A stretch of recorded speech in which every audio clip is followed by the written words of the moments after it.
కలికి చిలకమ్మ ఎర్ర ముక్కులే పిల్లవాకు పూవై పూసిన ఎర్ర రోజా పూత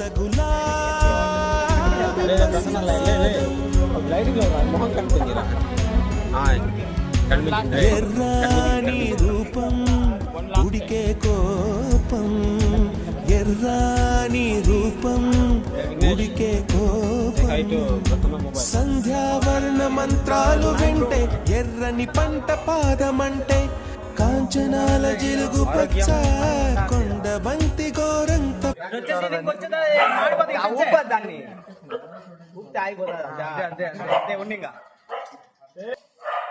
ఇదంతా మన కష్టార్జితం. Last chicken dinner with juniors and seniors. Okay చెప్పు చూపిరా. నెక్స్ట్ మనం చికెన్ చేయబోయే ప్లేస్కి వెళ్ళబోతున్నాం. రండి. మన చెఫ్ మాస్టర్ మహేష్. ఈ చికెన్ తిన్న తర్వాత మేము మహేష్ అంతా చాలా చాలా మిస్ అవుతాం. మా కష్టార్జితం చెఫ్ మాస్టర్.